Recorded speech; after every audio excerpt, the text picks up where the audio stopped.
कैसे पढ़ोगे?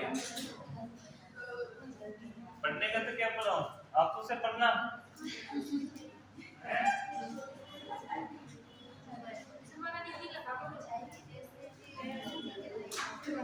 किस, अरे बातें नहीं सुन लो, किस चीज की हिंदी लिखूं आप लोगों को?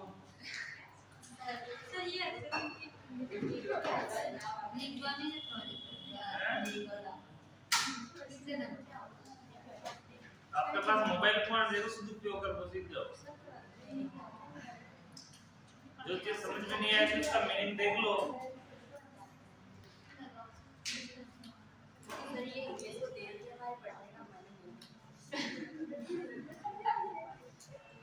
इंग्लिश तो पढ़नी पड़ेगी आप, तो अभी तो क्या देखे जाओ आगे आगे, जैसे इंग्लिश आती जाएगी।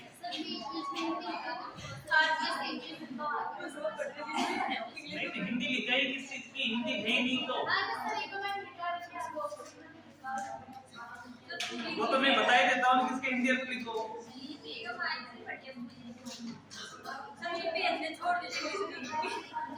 अब अरे आवाज नहीं सुन लो, सबसे पहली बात सुनो, मैं हिंदी उसी चीज की नहीं लिखाता हूँ जिस चीज की पहले से लिखी हुई है या पहले आपने पढ़ रखी है। जो नया टॉपिक आता है तो नई चीज से हिंदी आप लिखवाते ही है।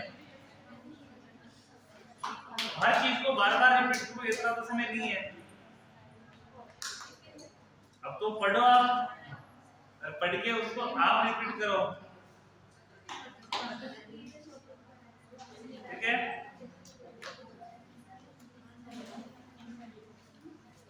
तो अगली हेडिंग अपनी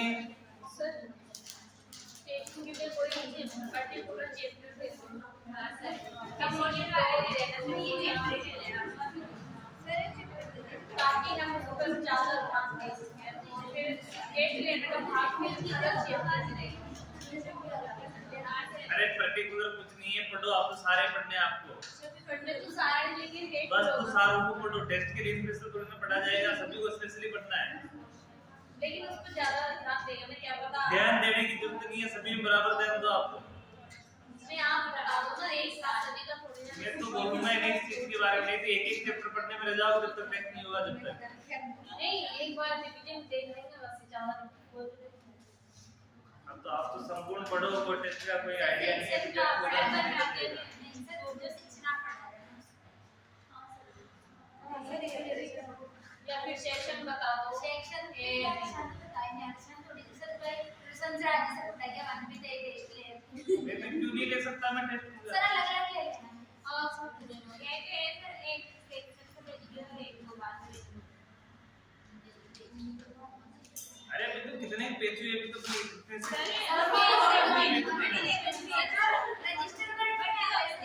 रजिस्टर पढ़ने में हमारे किताब के पेज देखो कितने पेज पढ़े हैं।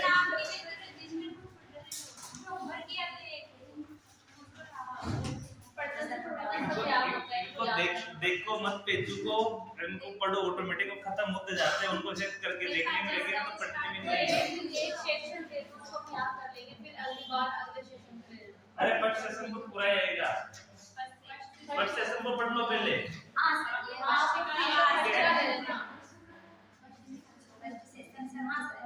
हेडिंग लगाओ कॉम्प्लिकेशंस।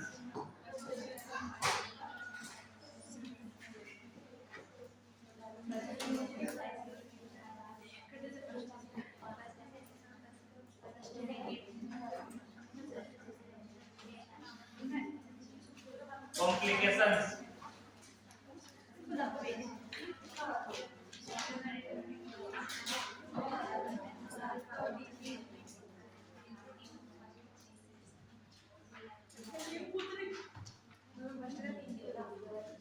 कॉम्प्लिकेशंस में लिखना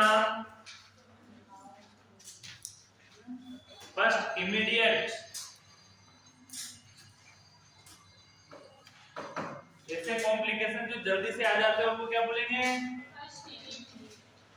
इमीडिएट।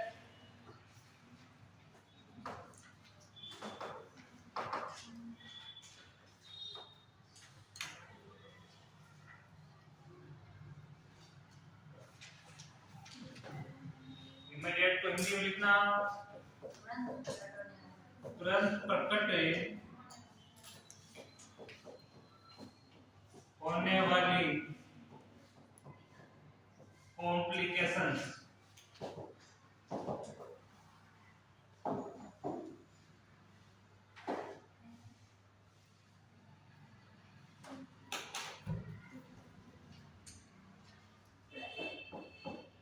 फर्स्ट लिखना hemorrhage,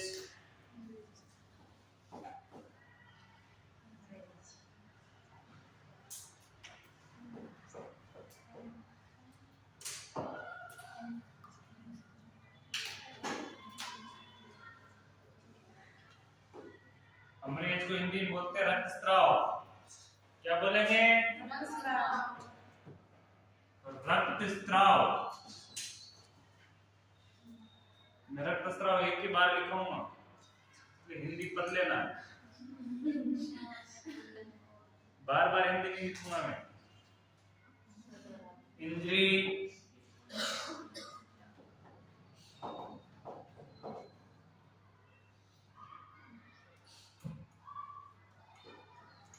इंजरी का अर्थ क्या होता है?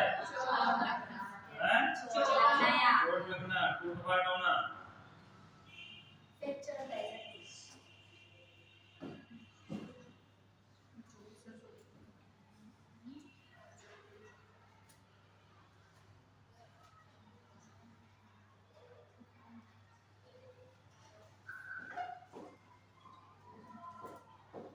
Generalitis, in generalized peritoneum या peritonitis,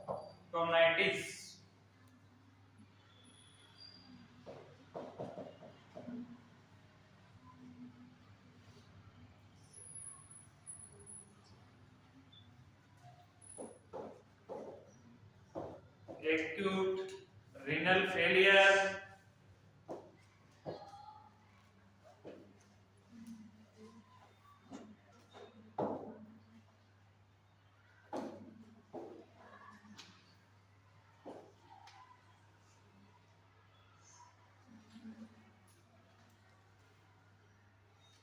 B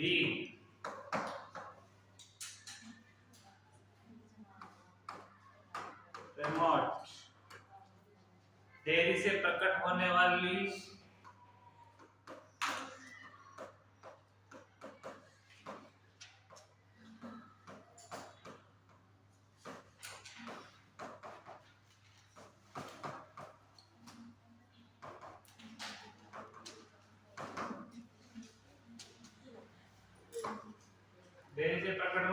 complications.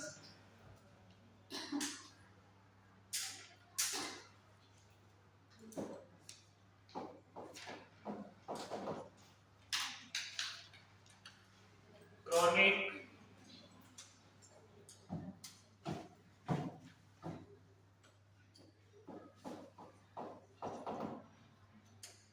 pelvis pain,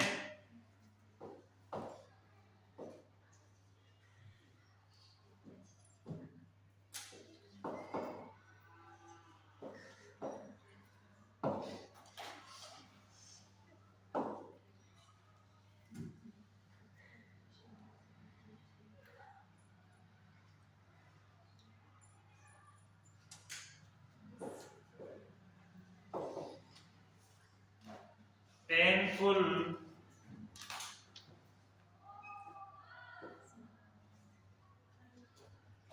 cuts,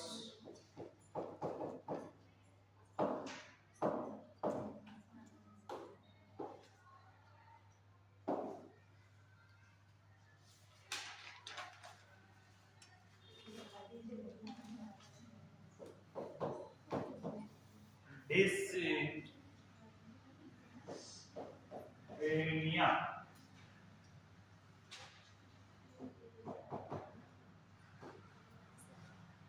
Hindi में लिख रहे हैं इसको संभोग में दर्द होना।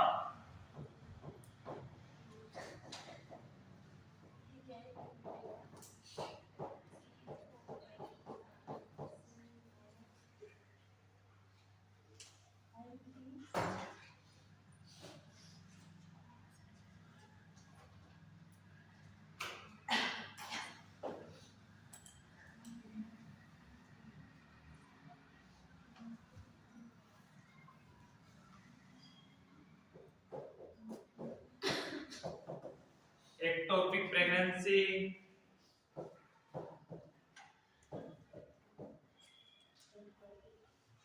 प्रेगनेंसी की संभावना अधिक रहती है।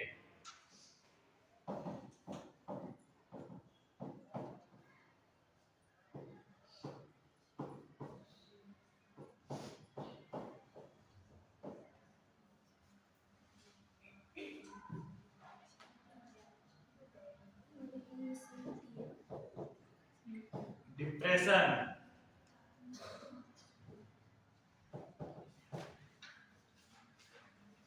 और डिप्रेशन को हिंदी में क्या बोलते हैं? तनाव या अवसाद और चिंता, दुखी और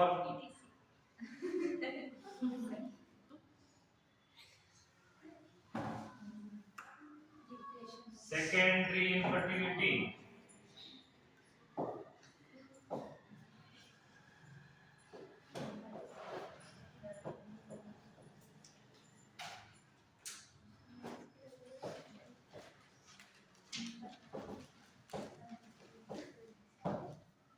सेकेंडरी इनफर्टिलिटी,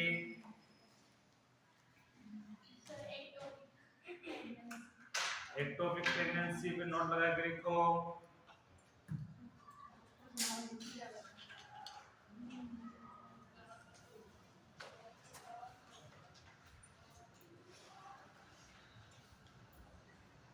इसके अंदर लिखना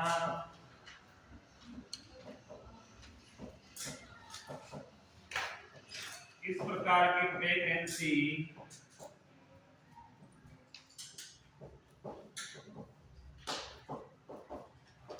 जिसमें ओवम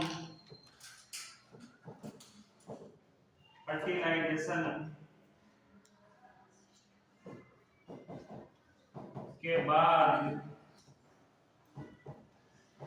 फैलोपियन ट्यूब में ही प्रत्यारोपित हो जाता है।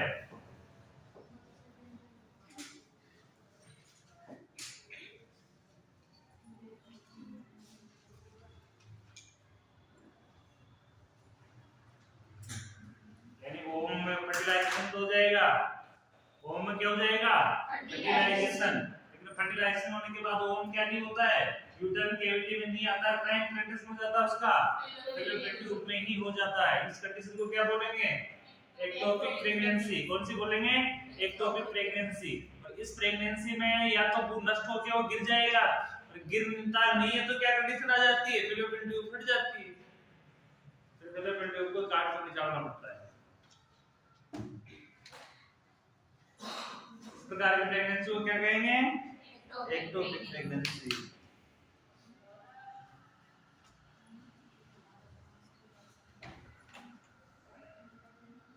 और बोलो, कुछ समझ में नहीं आया हो?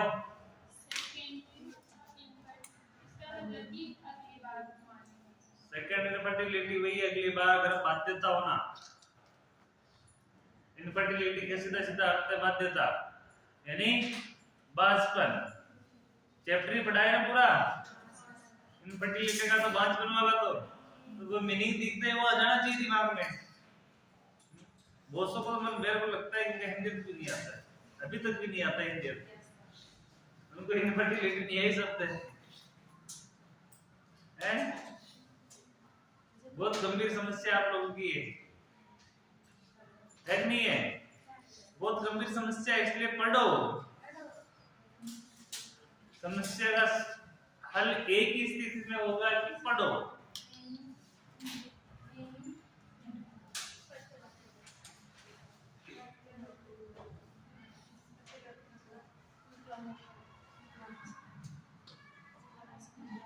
डिप्रेशन का लिख लिया? मनोविकार,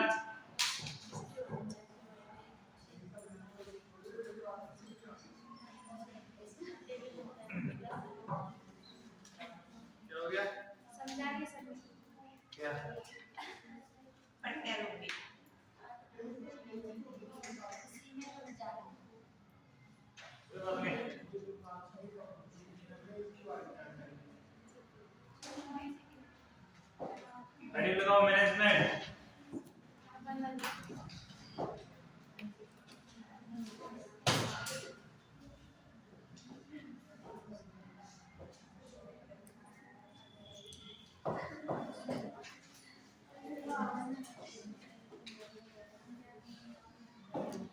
मैनेजमेंट मैंने बातें की तो ये कोई बातें नहीं होनी चाहिए।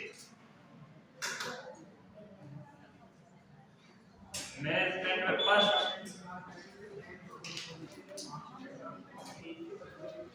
प्रिवेंशन,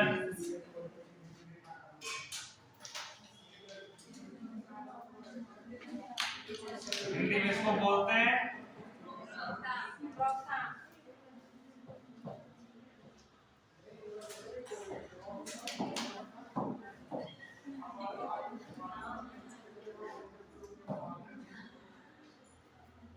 क्या हो गया भाई, ऐसी क्या खुशी मिल गई आपको पढ़ते पढ़ते हैं?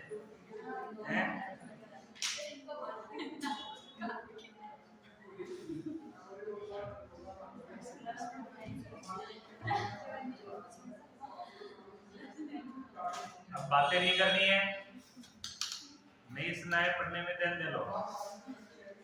बहुत मुश्किल से मैनेजमेंट तक पहुंचे हैं, कहाँ तक पहुंचे हैं? मैनेजमेंट तक पहुंचे तो मैनेजमेंट लिखो। मैनेजमेंट में सबसे पहले करो उसका प्रिवेंशन यानी उसकी रोकथाम। रोकथाम में पहले लिखना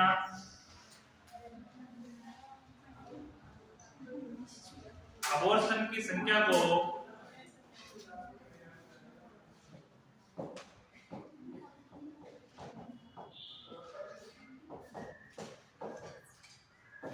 अबॉर्शन की संख्या को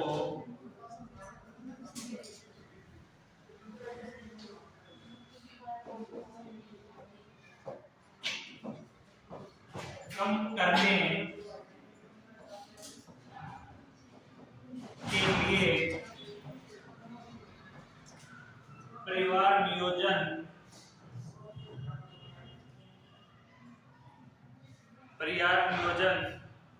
के बारे में बताना चाहिए।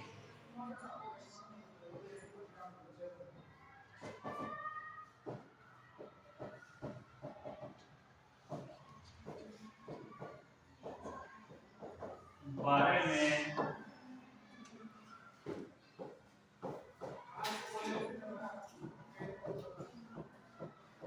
बताना चाहिए।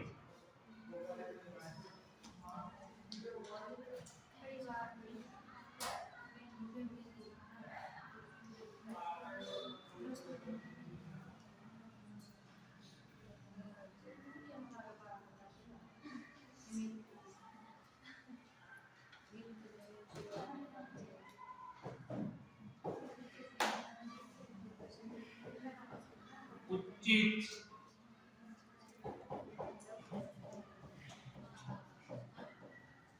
गर्भ निरोधक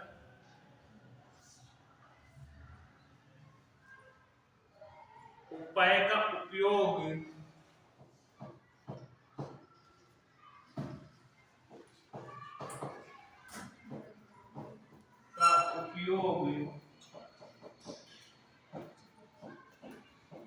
करने के लिए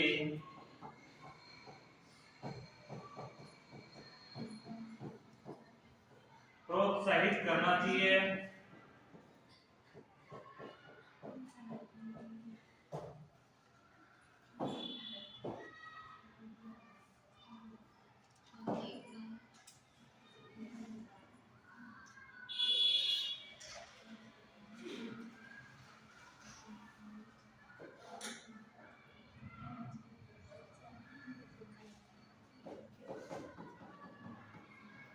लोगों को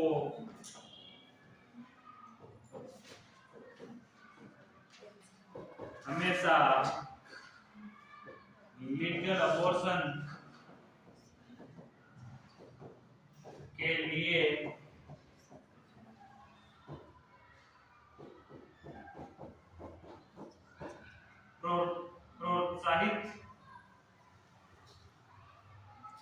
प्रोत्साहित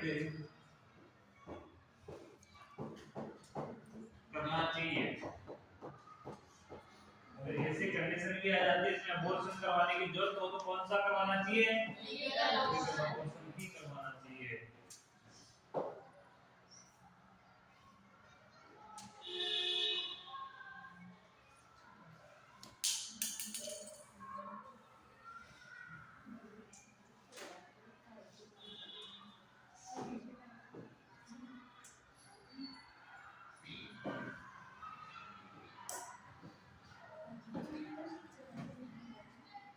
इंटरनल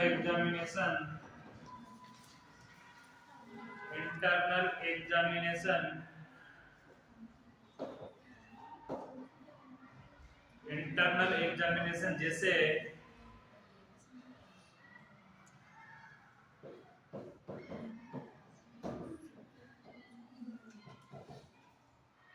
वेजाइनल एग्जामिनेशन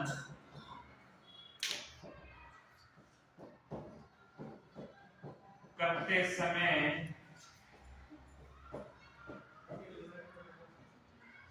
एसेप्टिक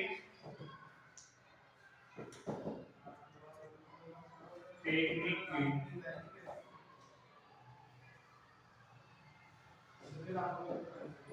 का उपयोग करना चाहिए।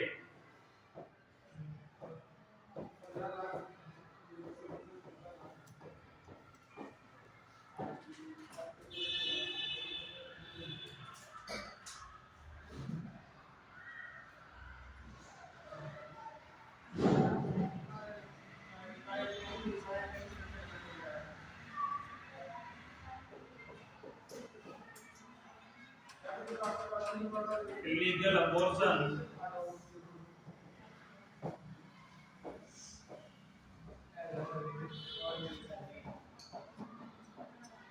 करने वालों के लिए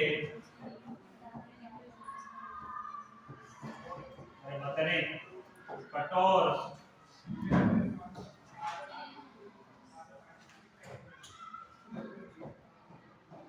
सजा का प्रावधान होना चाहिए।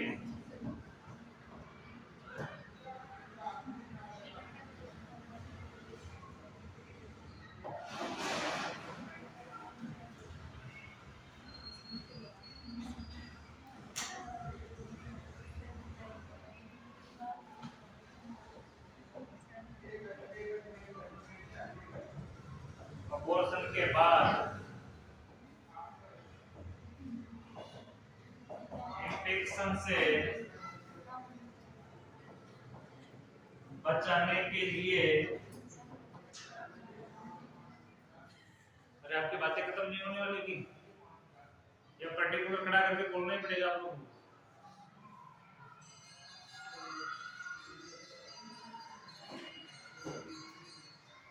किसी की आवाज नहीं आ रही थी। अबॉर्शन के बाद इन्फेक्शन से बचाने के लिए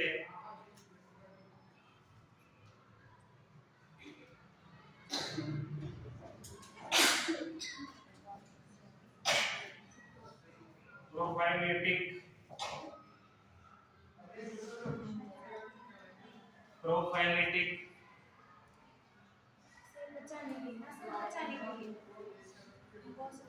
बचाने के लिए रोकथाम करने के लिए की बात है।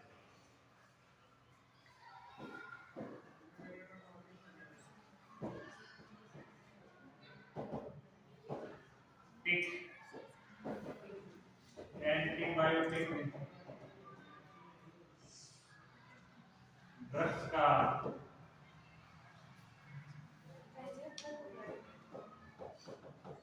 उपयोग करना चाहिए।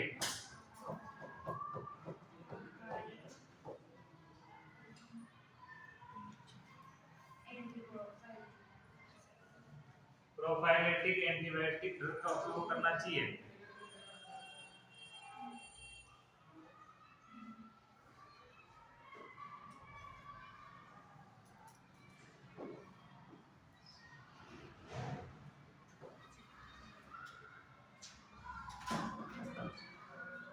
प्रिवेंशन में सबसे पहले तो क्या है,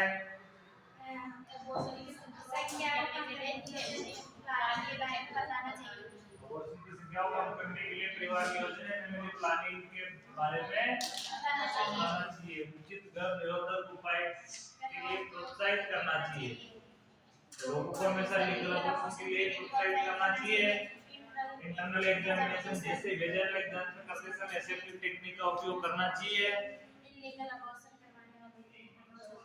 अबॉर्शन करवाने वालों के लिए कठोर सजा का प्रावधान होना चाहिए और प्रोफाइलेटिक एंटीबायोटिक का उपयोग करना चाहिए। अरे कोई भी पोर्शन करते हैं या कोई भी प्रक्रिया करते हैं ना बॉडी के साथ, किसी प्रकार कुछ भी नहीं है, अपने घाव को भी साफ करते हैं तो उसमें भी कौन सी टेक्निक यूज में की जाती है? सेफ्टी टेक्निक, जिसको अपुताई विधि बोलते हैं। हिंदी में क्या बोलते हैं उसको? अपुताई विधि। और पढ़ी है फर्स्ट ईयर में? क्या होती है अपुताई विधि, कोई बता सकता खड़े होके? हाँ खड़े हो बताओ। हाँ बताओ खड़े होके, कौन सी होती है अपुताई विधि? मतलब कि पहले तो ग्लव्स पहनना है ना, उसमें लिखा होता है लेफ्ट एंड राइट, है ना। ग्लव्स का हाथ में लेना है, जैसे कि है ना ऐसे करना है, देखो कर लेगा तो ग्लव्स अपने आप में पहनने आ जाएंगे ना। फिर वो बात उसके बाद में फिर क्या होगा? हाथ फिर गलत पहनने के बाद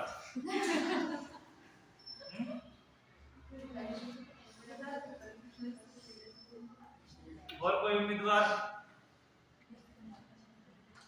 सेफ्टी टेक्निक क्या होती है? अपुताई विधि। बताओ। मतलब कि सैनिटाइजर करते समय पूर्ण रूप से अपुताई विधि का उपयोग करना, जैसे कि ग्लव्स पहनना, मास्क पहनना, गाउन, हेड कैप पहनना। चलो बेटा,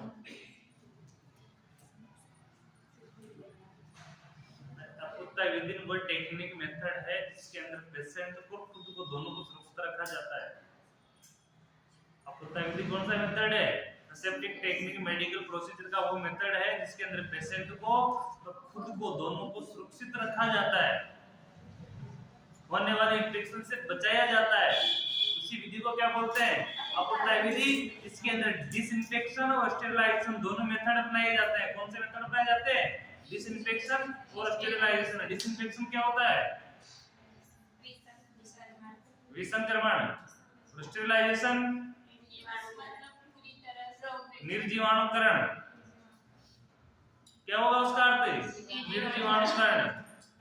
डिसइंफेक्शन के अंदर ओनली रोगाणु को मारा जाता है, स्टेरिलाइजेशन के अंदर बीजाणु तक को भी मारा जाता है, यानी उसके अंडे भी रह जाते हैं, उनको भी खत्म किया जाता है। दूसरा डिसइंफेक्शन के अंदर रोगाणु मरेंगे, रोग कारक ही मरेंगे, अरोग कारक नहीं मरेंगे। स्टेरिलाइजेशन के अंदर संपूर्ण मरते हैं, जीवाणु भी मरेंगे, रोगाणु भी मरेंगे, विषाणु भी मरेंगे, अंडाणु भी मरेंगे, हर प्रकार की स्थिति में उनको नष्ट किया जाता है। इसको क्या बोलेंगे? ये मेथड ये देता है कि प्रोसीजर करने से पहले और प्रोसीजर करने के बाद क्या करना चाहिए? हैंड वॉश करना चाहिए। अपुताई विधि हैंड वॉश का मेथड भी देती है कि हैंड वॉश किस प्रकार से किया जाता है। हैंड वॉश दो प्रकार से किए जाते हैं, वो अपुताई विधि की विधि है, मेडिकल और सर्जिकल। कौन से होंगे?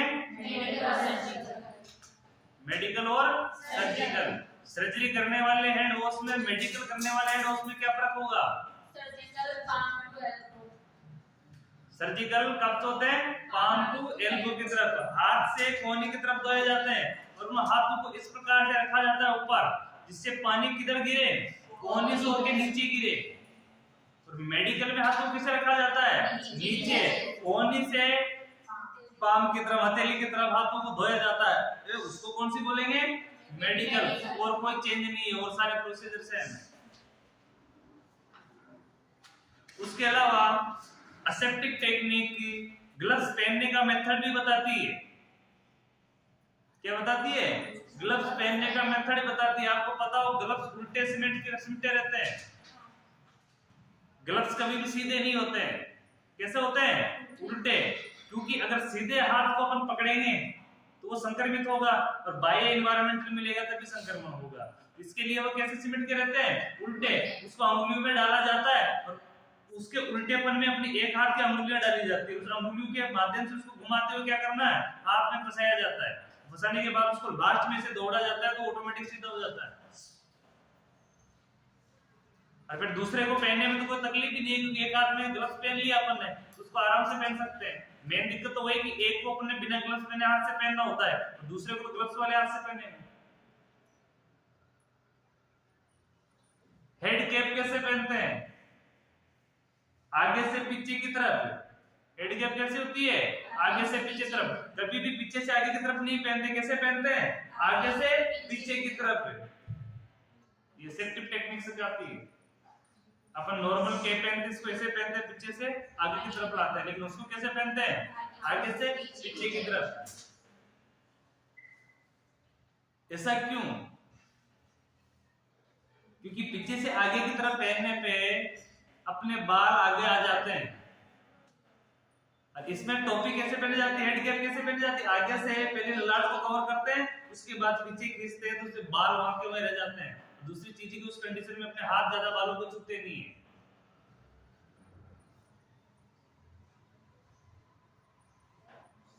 ठीक है, क्लियर? यहां तक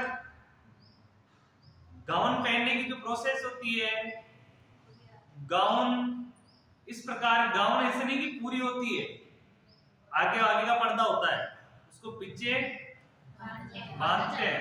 यहाँ भी गर्दन के यहाँ बनती है और यह बैक में बनती है, पीठ पे बनती है, दो जगह उसमें गांठ लगती है। इसी प्रकार मास्क भी इसी प्रकार के होते हैं।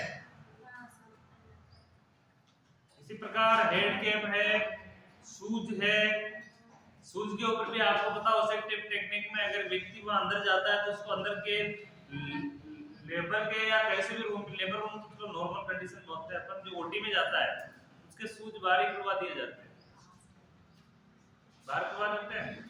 डॉक्टर भी शूज बाहर उतार के जाता है। जब अंदर जाएगा वो तो अंदर जिस प्रकार के वो कैप पहनता है उसी प्रकार के पॉलीथीन के शूज होते हैं। एक मशीन होती है, उस मशीन में पैर डालते ऑटोमेटिक अपने मोजे की तरह उसमें कवर चढ़ जाता है। उस प्रकार के शूज पहने जाते हैं जिससे उसमें आराम से घूम सकते हैं अपन, जिससे अपने पैरों में लगा संक्रमण भी किसमें नहीं जाए, ओटी में नहीं जा सके। बहुत मेथड है। ऑपरेशन थिएटर के मेन गेट में घुसोगे ना, गए हो कभी? ऑपरेशन थिएटर के मेन गेट में घुसोगे तो कुछ ऑपरेशन थिएटर में तो नहीं है, लेकिन कुछ जो अभी के नियो बने हैं उसमें डिजिटल एक एयर फैन होता है ऊपर, जिससे गेट खुलेगा, गेट खुलते ही सबसे पहले हवा पड़ती है अपने सिर के ऊपर, और वो हवा क्या काम करती है, पूरी बॉडी को झाड़ती हुई नीचे कर देती है।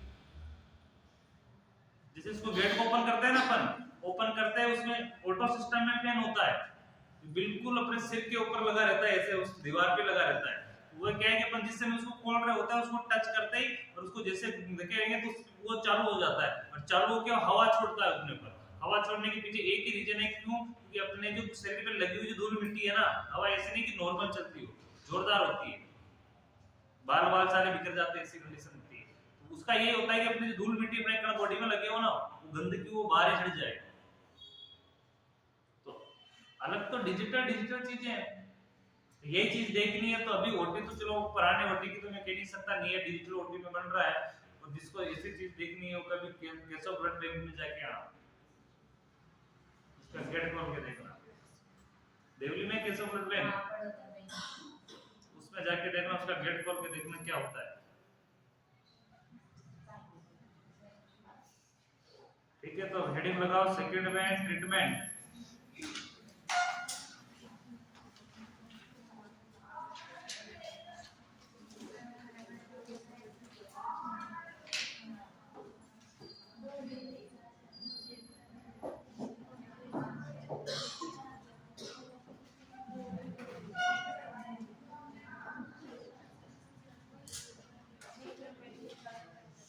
ट्रीटमेंट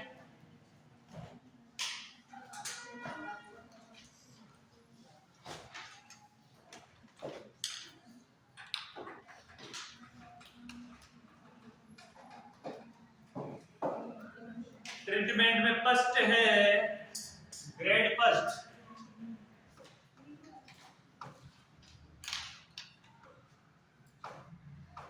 अगर ग्रेड पढ़े अपन तो ग्रेड के हिसाब से ट्रीटमेंट भी करेंगे, स्थिति के हिसाब से ट्रीटमेंट करेंगे। तो ग्रेड फर्स्ट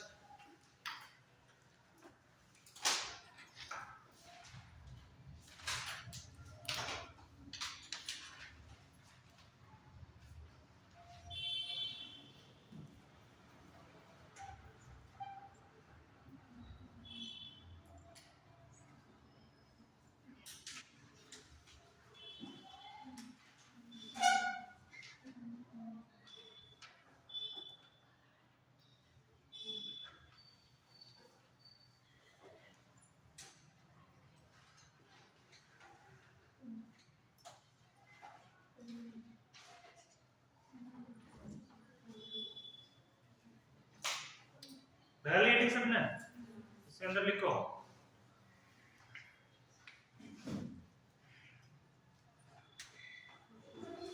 चिकित्सक द्वारा या डॉक्टर द्वारा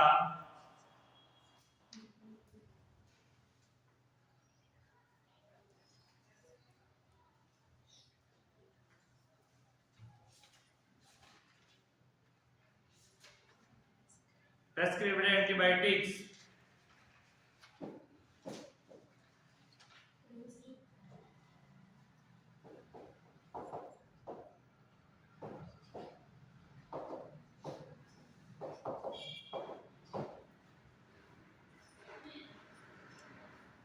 एंटीबायोटिक्स पेशेंट को नियमित समय पर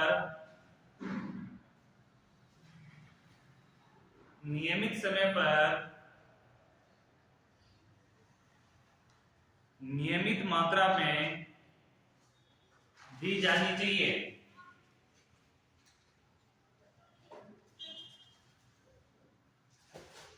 इसका अर्थ होता है निर्धारित एंटीबायोटिक। क्या होता है?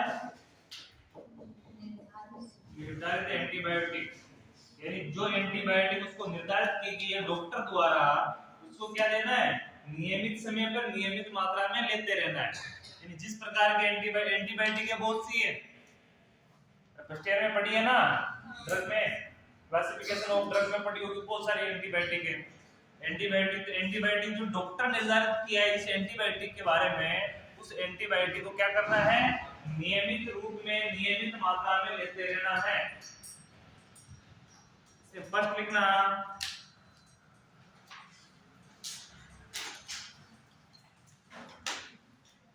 और एयर्स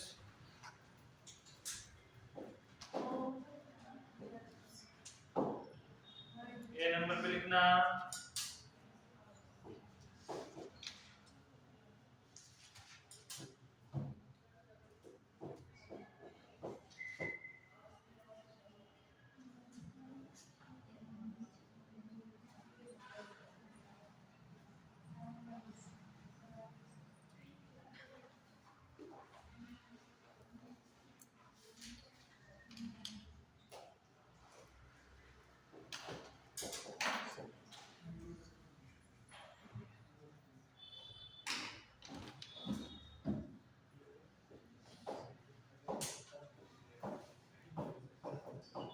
जीवाणु।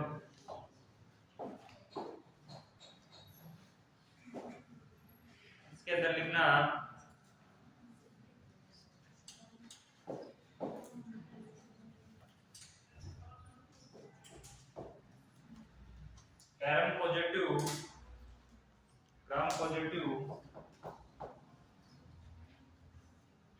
ग्राम पॉजिटिव जीवाणु के लिए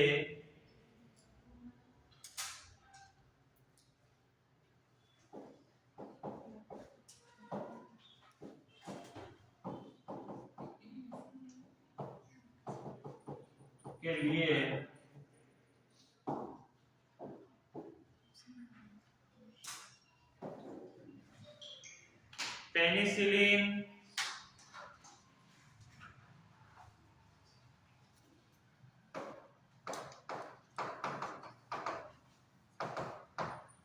पेनिसिलिन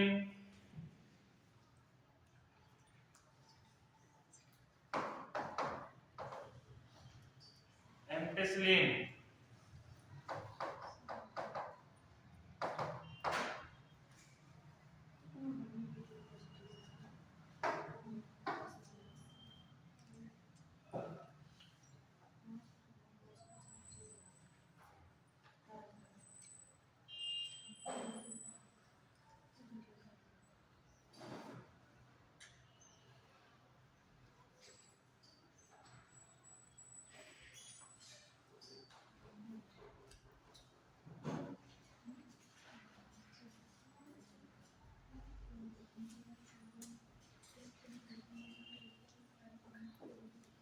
बी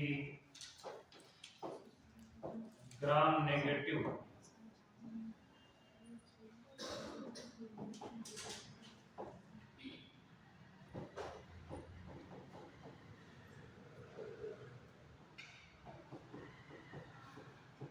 जीवाणु के लिए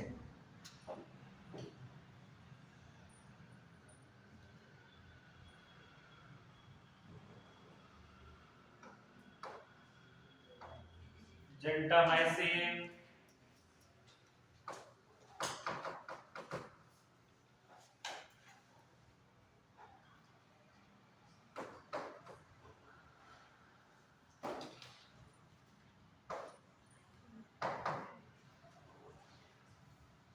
सेफ्ट्रियाक्सोन।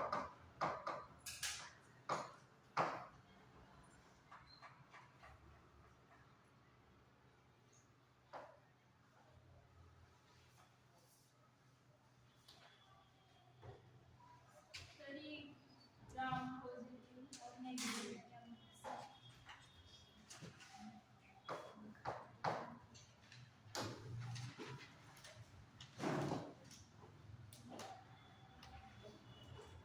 जीवाणु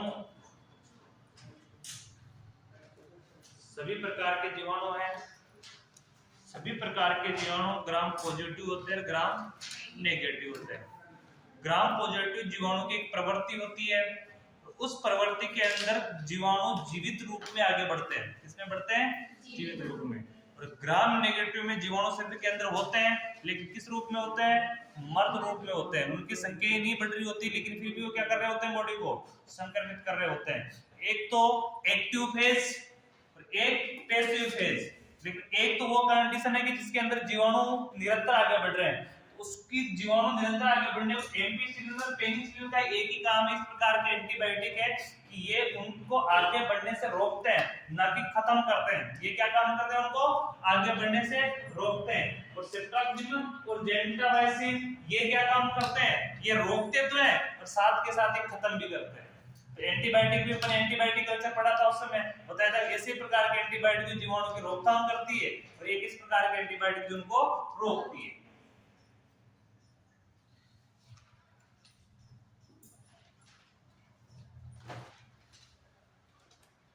बी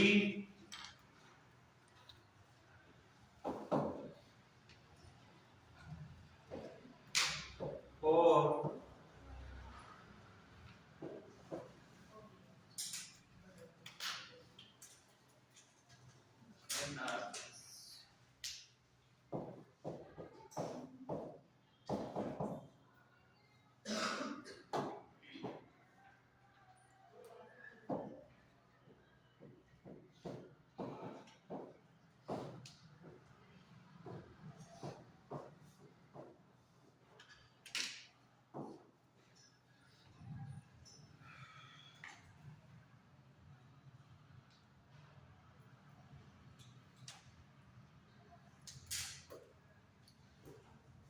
इनकी जो मुख्य दवाएं हैं उनका वह है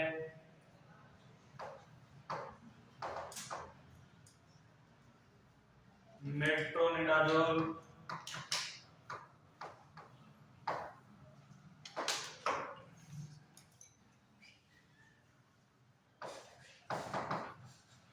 क्लिंडामाइसिन,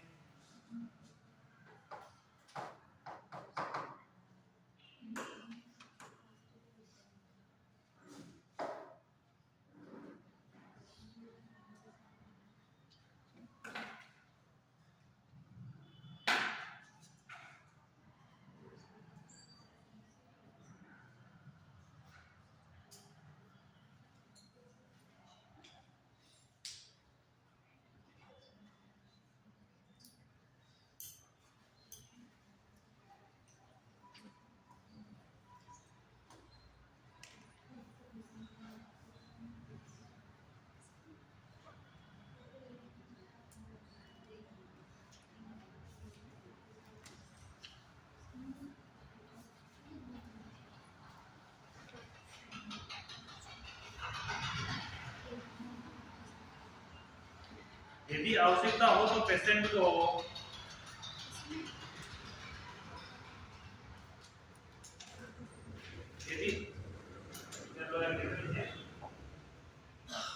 यदि आवश्यक हो तो पेशेंट को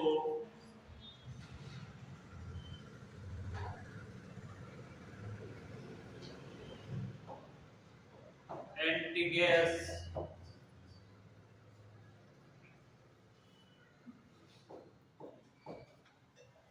Then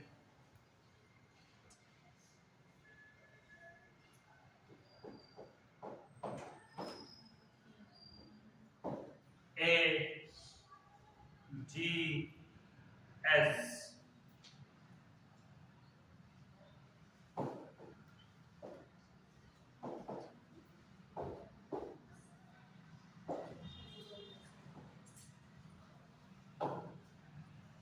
एवं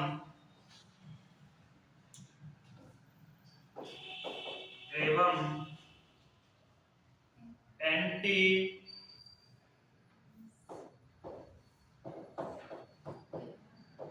टेटनस सीरम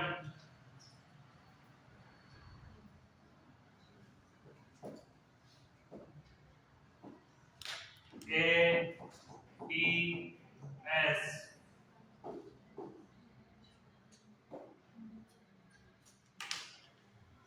दी जानी चाहिए।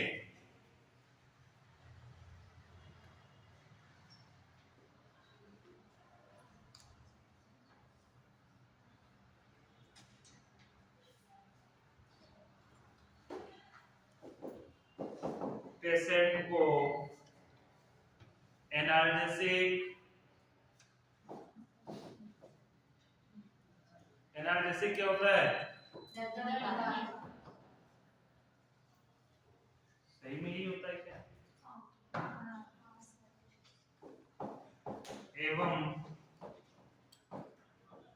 सेडेटिव ड्रग दिया जाना चाहिए।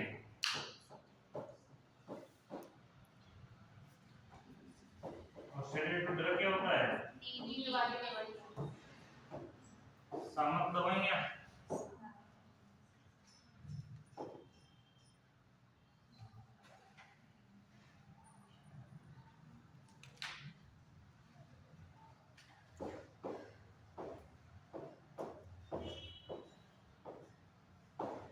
सेवियर एनीमिया हो तो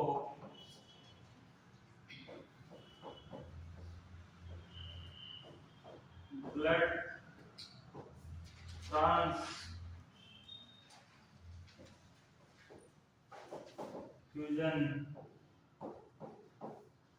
किया जाना चाहिए।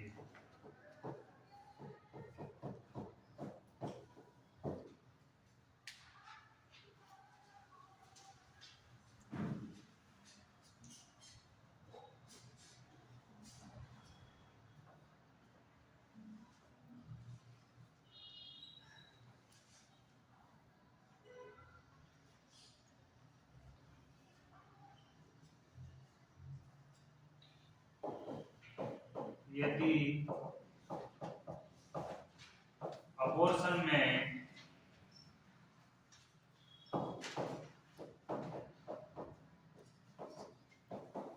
पूर्ण निष्कासन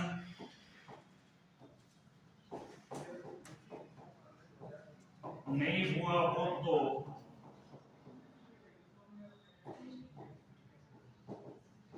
एंटीबायोटिक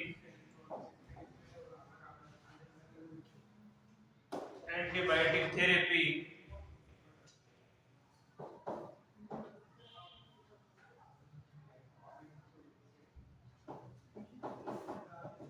चालू कर देनी चाहिए। किसी प्रकार की समस्या है तो आईवी में क्या देना प्रारंभ कर देना चाहिए? Antibiotic drug.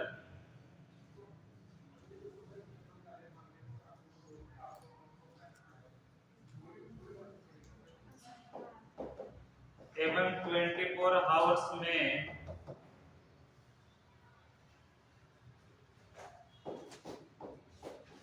इवैक्यूलेशन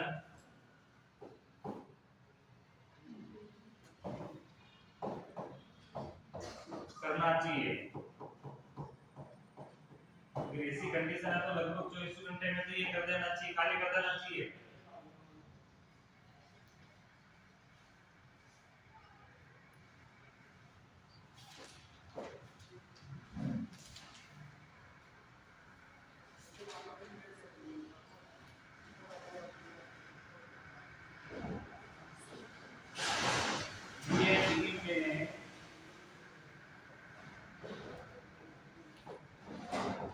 अत्यधिक ब्लीडिंग को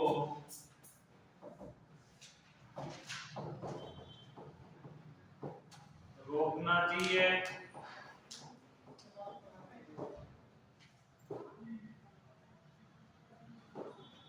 अत्यधिक रक्तस्राव रोकने के लिए कौन सा इंजेक्शन दिया जाता है?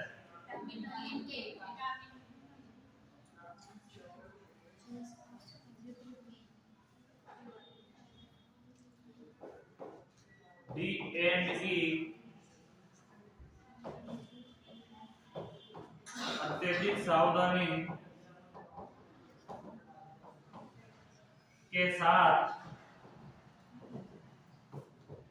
करना चाहिए।